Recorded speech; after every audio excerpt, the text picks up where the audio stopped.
आज के कहानी का शीर्षक है नमक का दरोगा, जिसके रचयिता मुंशी प्रेमचंद हैं। जब नमक का नया विभाग बना और ईश्वर प्रदत्त वस्तु के व्यवहार करने का निषेध हो गया तो लोग चोरी छिपे इसका व्यापार करने लगे। अनेक प्रकार के छल प्रपंचों का सूत्रपात हुआ। कोई घूस से काम निकालता था, कोई चालाकी से। अधिकारियों के पौ 12 थे। पटवारीगिरी का सर्व सम्मानित पद छोड़कर लोग इस विभाग की बरकंदाजी करते थे। इसके दरोगा पद के लिए तो वकीलों का भी जी ललचाता था। यह वह समय था जब अंग्रेजी शिक्षा और ईसाई मत को लोग एक ही वस्तु समझते थे। फारसी का प्राबल्य था। प्रेम की कथाएं और श्रृंगार रस के काव्य पढ़कर फारसीदा लोग सर्वोच्च पदों पर नियुक्त हो जाया करते थे। मुंशी वंशीधर भी जुलेखा की विरह कथा समाप्त करके मजनू और फरहाद के प्रेम वृत्तांत को नल और नील की लड़ाई और अमेरिका के आविष्कार से अधिक महत्व की बातें समझते हुए रोजगार की खोज में निकले। उनके पिता एक अनुभवी पुरुष थे। समझाने लगे, बेटा घर की दुर्दशा देख रहे हो, ऋण के बोझ से दबे हुए हैं। लड़कियां हैं, वह घास फूस की तरफ बढ़ती चली जाती है। मैं कगारे पर का वृक्ष हो रहा हूँ, न मालूम कब गिर पड़ूं। अब तुम ही घर के मालिक मुख्तार हो। नौकरी में ओहदे की ओर ध्यान मत देना, यह तो पीर का मजार है। निगाह चढ़ावे और चादर पर रखनी चाहिए। ऐसा काम ढूंढना जहाँ कुछ ऊपरी आय हो। मासिक वेतन तो पूर्ण मासी का चांद है, जो एक दिन दिखाई देता है और घटते घटते लुप्त हो जाता है। ऊपरी आय बहता हुआ स्रोत है, जिससे सदैव प्यास बुझती है। वेतन मनुष्य देता है, इसी से उसमें वृद्धि नहीं होती। ऊपरी आमदनी ईश्वर देता है, इसी से उसकी बरकत होती है। तुम स्वयं विद्वान हो, तुम्हें क्या समझाऊं। इस विषय में विवेक की बड़ी आवश्यकता है। मनुष्य को देखो, उसकी आवश्यकता को देखो और अवसर को देखो। उसके उपरांत जो उचित समझो करो। गरज वाले आदमी के साथ कठोरता करने में लाभ ही लाभ है, लेकिन बेगरज को दांव पर पाना जरा कठिन है। इन बातों को निगाह में बांध लो, यह मेरी जन्म भर की कमाई है। इस उपदेश के बाद पिताजी ने आशीर्वाद दिया। वंशीधर आज्ञाकारी पुत्र थे। ये बातें ध्यान से सुनी और तब घर से चल खड़े हुए। इस विस्तृत संसार में उनके लिए धैर्य अपना मित्र, बुद्धि अपनी पथ प्रदर्शक और आत्मावलंबन ही अपना सहायक था। लेकिन अच्छे शकुन से चले थे। जाते ही जाते नमक विभाग के दरोगा पद पर प्रतिष्ठित हो गए। वेतन अच्छा और ऊपरी आय का तो ठिकाना ही न था। वृद्ध मुंशी जी को सुख संवाद मिला तो फूले न समाये। महाजन कुछ नरम पड़े। कलवार की असलता लहलहाई। पड़ोसियों के हृदय में सूल उठने लगे। जाड़े के दिन थे और रात का समय। नमक के सिपाही चौकीदार नशे में मस्त थे। मुंशी वंशीधर को यहाँ आए अभी 6 महीनों से अधिक न हुए थे, लेकिन इस थोड़े समय में ही उन्होंने अपनी कार्यकुशलता और उत्तम आचरण से अफसरों को मोहित कर लिया था। अफसर लोग उन पर बहुत विश्वास करने लगे। नमक के दफ्तर से 1 मील पूर्व की ओर जमुना बहती थी। उस पर नावों का एक पुल बना हुआ था। दरोगा जी किवाड़ बंद किए मीठी नींद से सो रहे थे। अचानक आंख खुली तो नदी के प्रवाह की जगह गाड़ियों की गड़गड़ाहट तथा मल्लाहों का कोलाहल सुनाई दिया। उठ बैठे। इतनी रात गए गाड़ियां क्यों नदी के पार जाती है? अवश्य कुछ न कुछ गोलमाल है। तर्क ने भ्रम को पुष्ट किया। वर्दी पहनी, तमंचा जेब में रखा और बात की बात में घोड़ा बढ़ाए हुए पुल पर जा पहुंचे। गाड़ियों की एक लंबी कतार पुल के पार जाती दिखी। डटकर पूछा, किसकी गाड़ियां हैं? थोड़ी देर तक सन्नाटा रहा।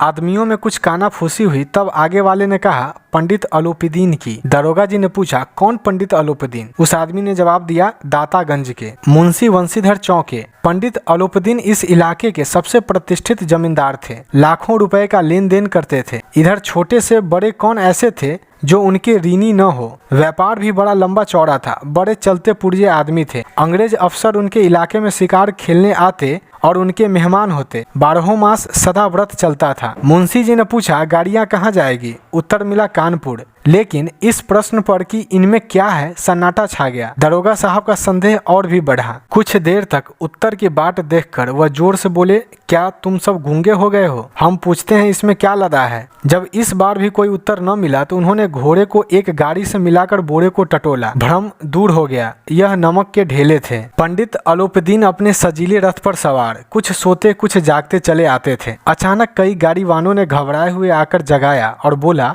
महाराज, दरोगा ने गाड़ियां रोक दी है और घाट पर खड़े आपको बुलाते हैं। पंडित अलोपीदीन का लक्ष्मी जी पर अखंड विश्वास था। वह कहा करते थे कि संसार का तो कहना ही क्या, स्वर्ग में भी लक्ष्मी का ही राज्य है। उनका यह कहना यथार्थ ही था। न्याय और नीति सब लक्ष्मी के ही खिलौने हैं। इन्हें वह जैसे चाहती है नचाती है। लेटे ही लेटे गर्व से बोले, चलो हम आते हैं। यह कहकर पंडित जी ने बड़ी निश्चिंतता से पान के बीड़े लगाकर खाए। फिर लिहाफ ओढ़े हुए दरोगा के पास आकर बोले, बाबूजी आशीर्वाद।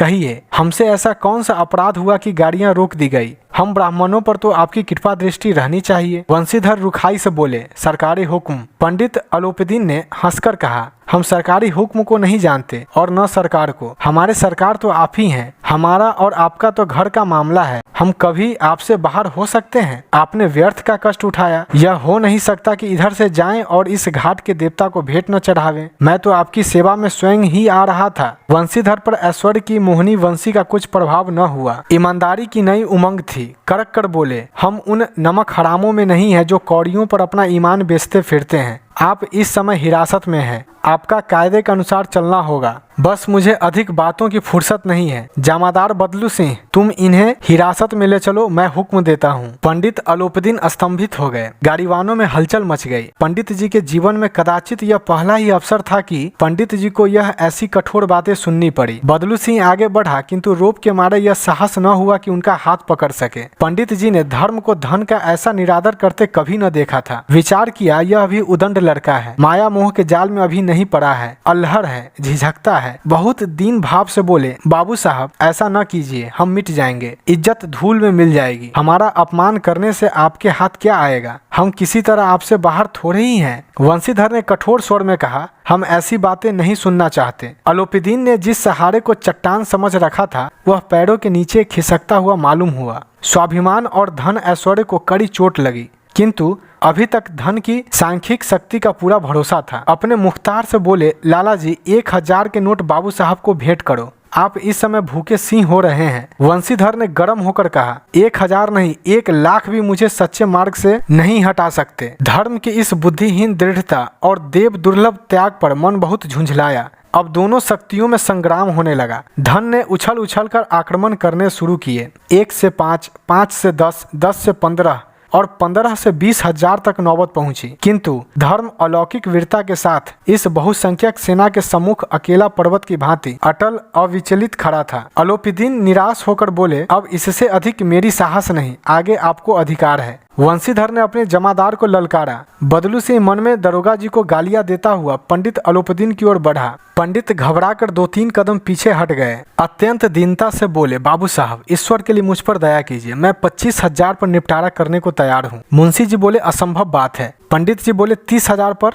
मुंशी जी बोले, किसी तरह भी संभव नहीं। तब पंडित जी बोले, क्या 40,000 पर भी नहीं? मुंशी जी बोले, 40,000 नहीं, 40 लाख पर भी असंभव है। बदलू सिंह, इस आदमी को अभी हिरासत में ले लो, अब मैं एक शब्द भी नहीं सुनना चाहता। धर्म ने धन को पैरों तले कुचल डाला। अलोपीदीन ने एक हृष्ट पुष्ट मनुष्य को हथकड़िया लिए हुए अपनी तरफ आते देखा। चारों ओर निराशा और कातर दृष्टि से देखने लगे। इसके बाद एकाएक मूर्छित होकर गिर पड़े। दुनिया सोती थी पर दुनिया की जीभ जागती थी। सवेरे देखिए तो बालक वृद्ध सबके मुंह से यही बात सुनाई देती थी, जिसे देखिए वही पंडित जी के इस व्यवहार पर टीका टिप्पणी कर रहा था। निंदा की बौछारें हो रही थी, मानो संसार से अब पापी का पाप कट गया। पानी को दूध के नाम से बेचने वाला ग्वाला, कल्पित रोजनामचे भरने वाले अधिकारी वर्ग, रेल में बिना टिकट सफर करने वाले बाबू लोग, जाली दस्तावेज बनाने वाले सेठ और साहूकार, यह सबके सब देवताओं की भांति गर्दनें चला रहे थे। जब दूसरे दिन पंडित अलोपीदीन अभियुक्त होकर कांस्टेबलों के साथ हाथों में हथकड़ियां, हृदय में ग्लानि और क्षोभ भरे लज्जा से गर्दन झुकाए अदालत की तरफ चले तो सारे शहर में हलचल मच गई। मेलों में कदाचित आंखें इतनी व्यग्र न होती होंगी, भीड़ के मारे छत और दीवार में कोई भेद न रहा, किंतु अदालत में पहुंचने की देरी थी। पंडित अलोपीदीन इस अगाध वन के सिंह थे। अधिकारी वर्ग उनके भक्त, अमले उनके सेवक, वकील मुख्तार उनके आज्ञापालक और अर्दली, चपरासी तथा चौकीदार तो उनके बिना माल के गुलाम थे।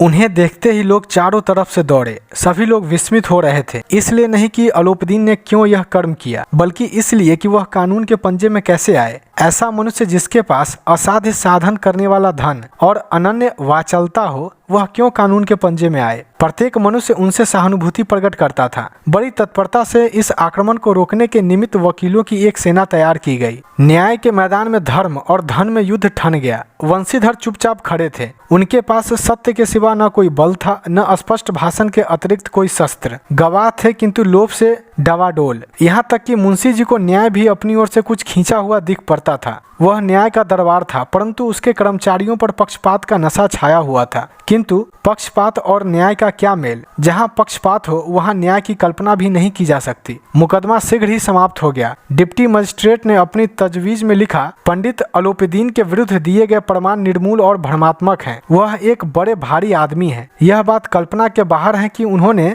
थोड़े लाभ के लिए ऐसा दुस्साहस किया हो। यद्यपि नमक के दरोगा मुंशी वंशीधर का अधिक दोष नहीं है, लेकिन यह बड़े खेद की बात है कि उसकी उदंडता और विचारहीनता के कारण एक भले मानुष को कष्ट झेलना पड़ा। हम प्रसन्न हैं कि वह अपने काम से सजग और सचेत रहता है, किंतु नमक से मुकदमे की बढ़ी हुई नमक हलाली ने उसके विवेक और बुद्धि को भ्रष्ट कर दिया। भविष्य में उसे होशियार रहना चाहिए। वकीलों ने यह फैसला सुना और उछल पड़े। पंडित अलोपीदीन मुस्कुराते हुए बाहर निकले। स्वजन बांधवों ने रुपयों की लूट की। उदारता का सागर उमड़ पड़ा। उसकी लहरों ने अदालत की नींव तक हिला दी। जब वंशीधर बाहर निकले तो चारों ओर से उनके ऊपर व्यंग बाणों की वर्षा होने लगी। चपरासियों ने झुक झुक कर सलाम किए, किंतु इस समय एक एक कटु वाक्य, एक एक संकेत उनकी गर्वाग्नि को प्रज्वलित कर रहा था। कदाचित इस मुकदमे में सफल होकर वह इस तरह अकड़ते हुए न चलते। आज उन्हें संसार का एक खेदजनक विचित्र अनुभव हुआ। न्याय और विद्वता, लंबी चौड़ी उपाधियां, बड़ी बड़ी दाढ़ियां और ढीले चोंगे एक भी सच्चे आदर के पात्र नहीं है। वंशीधर ने धन से बैर मोल लिया था। उसका मूल्य चुकाना अनिवार्य था।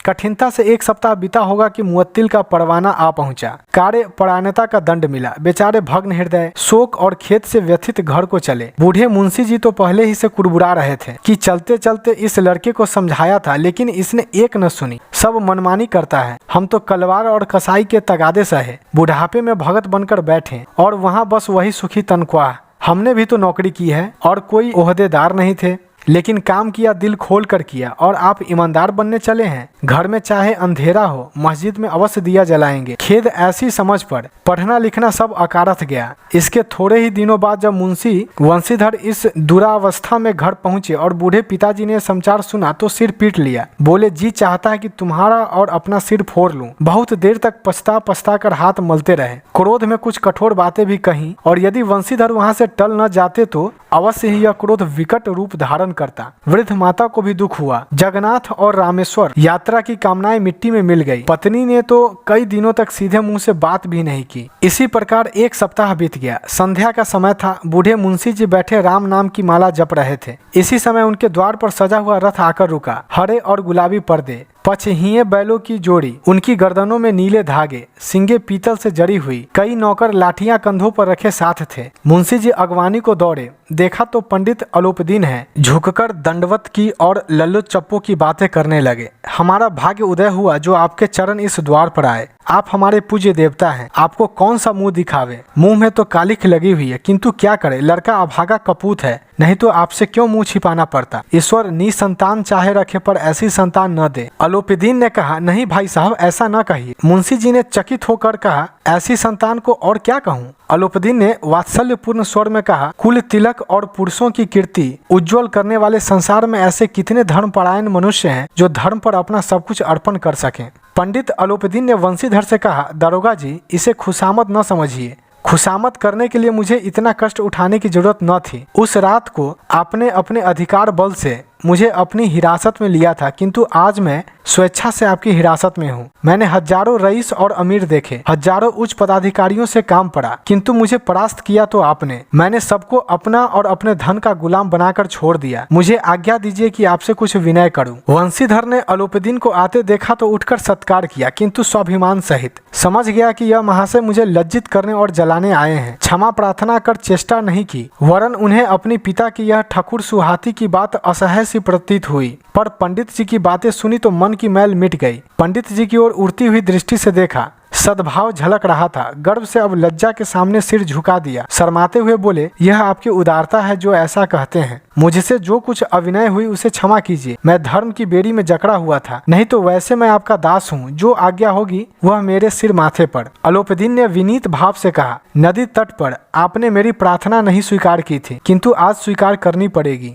वंशीधर बोले, मैं किस योग्य हूँ, किंतु जो कुछ सेवा मुझसे हो सकती है उसमें त्रुटि न होगी। अलोपीदीन ने एक स्टाम्प लगा हुआ पत्र पत्र निकाला और उसे वंशीधर के सामने रखकर बोले, इस पद को स्वीकार कीजिए और अपने हस्ताक्षर कर दीजिए। मैं ब्राह्मण हूँ, जब तक यह सवाल पूरा न कीजिएगा द्वार से न हटूंगा। मुंशी वंशीधर ने उस कागज को पढ़ा तो कृतज्ञता से आंखों में आंसू भर आए। पंडित अलोपदीन ने उनको अपनी सारी जायदाद का अस्थायी मैनेजर नियत किया था। 6000 वार्षिक वेतन के अतिरिक्त रोजाना खर्च अलग, सवारी के लिए घोड़े, रहने को बंगला, नौकर चाकर मुफ्त। कंपित स्वर में बोले, पंडित जी, मुझ में इतनी सामर्थ्य नहीं है कि आपकी उदारता की प्रशंसा कर सकूं, किंतु मैं ऐसे उच्च पद के योग्य नहीं हूं। अलोपदीन ने हंसकर बोले, मुझे इस समय एक अयोग्य मनुष्य की ही जरूरत है। वंशीधर ने गंभीर भाव से कहा, यो मैं आपका दास हूँ। आप जैसे कीर्तिवान सज्जन पुरुष की सेवा करना मेरे लिए सौभाग्य की बात है, किंतु मुझमें न विद्या है, न बुद्धि, न वह स्वभाव जो इन त्रुटियों की पूर्ति कर देता है। ऐसे महान कार्य के लिए एक बड़े मर्मज्ञ अनुभवी मनुष्य की जरूरत है। अलोपदीन ने कलम दान से कलम निकाली और उसे वंशीधर के हाथ में देकर बोले, न मुझे विद्वता की चाह है, न अनुभव की, न मर्मज्ञता की, न कार्य कुशलता की। इन गुणों के महत्व का परिचय खूब पा चुका हूँ। अब सौभाग्य और सुअवसर ने मुझे वह मोती दे दिया है जिसके सामने योग्यता और विद्वता की चमक फीकी पड़ जाती है। यह कलम लीजिए, अधिक सोच विचार न कीजिए, दस्तखत कर दीजिए। परमात्मा से यही प्रार्थना है कि वह आपको सदैव वही नदी के किनारे वाला बेमुरौवत, उदंड, कठोर परंतु धर्मनिष्ठ दरोगा बनाए रखे। वंशीधर की आंखें डबडबा आई। हृदय के संकुचित पात्र में इतना एहसान न समा सका। एक बार फिर पंडित जी की ओर भक्ति और श्रद्धा की दृष्टि से देखा और कांपते हुए हाथ से मैनेजरी के कागज पर हस्ताक्षर कर दिए। अलोपदीन ने प्रफुल्लित होकर उन्हें गले लगा लिया।